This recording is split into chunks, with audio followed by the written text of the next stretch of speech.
ከጆን ዳንኤል ጋር ሪሌሽንሺፕ ውስጥ ነበርኩኝ። ሪሌሽንሺፕ ውስጥ ሆነን ጸባችን ነበር የሚበዛው። በጣም ነበር የሚያሰቃይ፣ በጣም ነበር የሚመታ። ቤተሰቦች ቀድሞ ያለቀሰ ሁሉ ተበዳይ አይደለም። ሰላም ጤና ይስጥልኝ ክቡራትና ክቡራን የአቤስታር ዩቲዩብ ቻናል ቤተሰቦች በያላችሁበት የዓለም ዳርቻ ሁሉ የአክብሮት ሰላምታዬ ይድረሳችሁ። ክፉ አይንካችሁ፣ በጎ አይለፋችሁ። ይህ የዘወትር ምኞቴ ነው። በዚህ ሰዓት እንግዲህ ሶሻል ሚዲያውን ወጥረው ከያዙና መነጋገሪያ ከሆኑ ጉዳዮች መካከል የጆን ዳንኤል እና የታዋቂዋ ጃኒ ጉዳይ ይገኝበታል። እነዚህ ሁለት ግለሰቦች እንግዲህ በፍቅር ተጣምረው ባሳለፏቸው ጊዜያት ላይ ጆን ዳንኤል በጃኒ ላይ ይፈጽም የነበረውን በደል እንግዲህ በምስል አስታካ እንዲህ ያደረገኝ ነበር፣ ይህን በደል ፈጽሞብኝ ነበር የሚል ክስ ማቅረቧን ተከትሎ እንግዲህ ይኸው ተከሳሽ ጆን ዳንኤል ደግሞ ዝም ብሎ እጁን አጣጥፎ መቀመጥን አልፈለገም። ምላሽ ነው ያለውንና አስገራሚ የሆነውን ምላሽ ሰጥቷል። ለመሆኑ እንግዲህ እነዚህ ግለሰቦች የተጋጩበት ጉዳይ ምንድን ነው? ከዚህ ነገር ጀርባስ ያለው እውነታ ምን ይመስላል?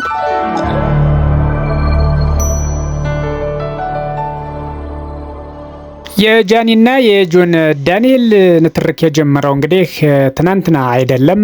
ባለፈው አዶናይ አካውንቴ በተደራጁና ቴሌግራም ግሩፕ ውስጥ ከፍተው እየተነጋገሩ ተደራጅተው ሪፖርት በሚያደርጉ ሰዎች አካውንቴ ሪስክ ውስጥ ገብቷል ማለቱን ተከትሎ ጆን ዳንኤልም እንግዲህ በዚህ ጉዳይ እኔ ተጠርጥር ያለውና በፍጹም ይህን አላደርግም፣ እንደዚህ አይነት ሰብናም የለኝም የሚል ምላሽ መስጠቱ የምናስታውሰው ነው። ተወሰነ ቀናት በኋላ ትናንትና የጃኒ አካውንት ባን ተደርጓል። እንግዲህ የጃኒ አካውንት ባን መደረጉን ተከትሎ በዚህ ተበሳጭታ እንግዲህ ጆን ዳንኤል በፍቅር አብረን በቆየንባቸው ጊዜያት ያሰቃየኝ ይደበድበኝ ነበር ብላ የቁስል ፎቶግራፍ ሳይቀር አጋልጣ ጆን ዳንኤልን መክሰስ ጀመረች። ከዚያም እንግዲህ ነገሩ እየከረረ መጣ። እኔ ጋር ከተለያየሽ አጠፋሻለሁ፣ ከቲክቶክ ትጠፊያለሽ፣ ላይቭሽን አዘጋዋለሁ፣ መሰራታችን እያለኝ ለአመታት እያስፈራራኝ ኑረናል እና አሁን ትናንትና ደግሞ አካውንቴን ባን አድርጎታል። ብዙ ጊዜ ስንጣላ የመታኝ አሉ ቁስሎችን ስክሪንሾት አስቀምጥላችኋለሁ እዚህ ጋር።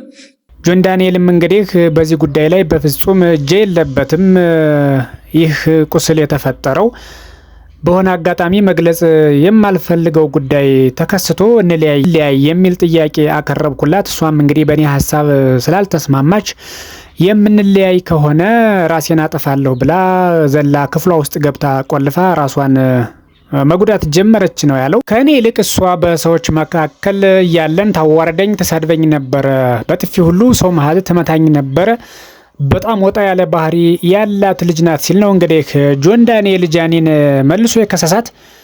ከዚህም ጋር ተያይዞ እንግዲህ ጃኒና ጆን ዳንኤል ከተለያዩ በኋላና እሱም እስር ቤት ገብቶ ከተመለሰ በኋላ ቤት ድረስ መታ ተጠይቀው እንደነበረ፣ ከአዶናይ ጋር እያለችም ስልክ ትደውልለት እንደነበረ፣ በሆነ አጋጣሚ ጎንደር ሄደውም እንግዲህ የራቁት ፎቶ ሁሉ ትልክለት እንደነበረ፣ ራቁቷን ሆና ቪዲዮ ኮል ታደርግለት እንደነበረ አረጋግጧል ማለት። ሌላው ደግሞ የተለያዩ ምስሎችና ቪዲዮዎችን ይዞ በመውጣት ጆን ዳንኤል እንደዚህ አድርጎኛል፣ እንደዚህ አቁስሎኛል፣ አይደለም ሴት ልጅ ወንድ ልጅ እንደዛ አላደርግም። ምናልባት እንግዲህ ይህን ጉዳይ ጃኒ ወደ ሶሻል ሚዲያው ዛው ስትመጣ ምን አትርፋለሁ፣ ምንስ ኪሳራ ይኖረዋል ብላ ያሰበች አይመስለኝም።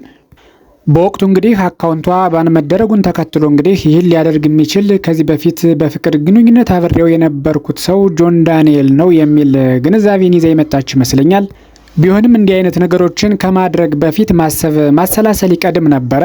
ጃኒ የተረጋጋችና ስክን ያለች ሰው አትመስልም። በስሜት የምትነዳ ልጅ ነች።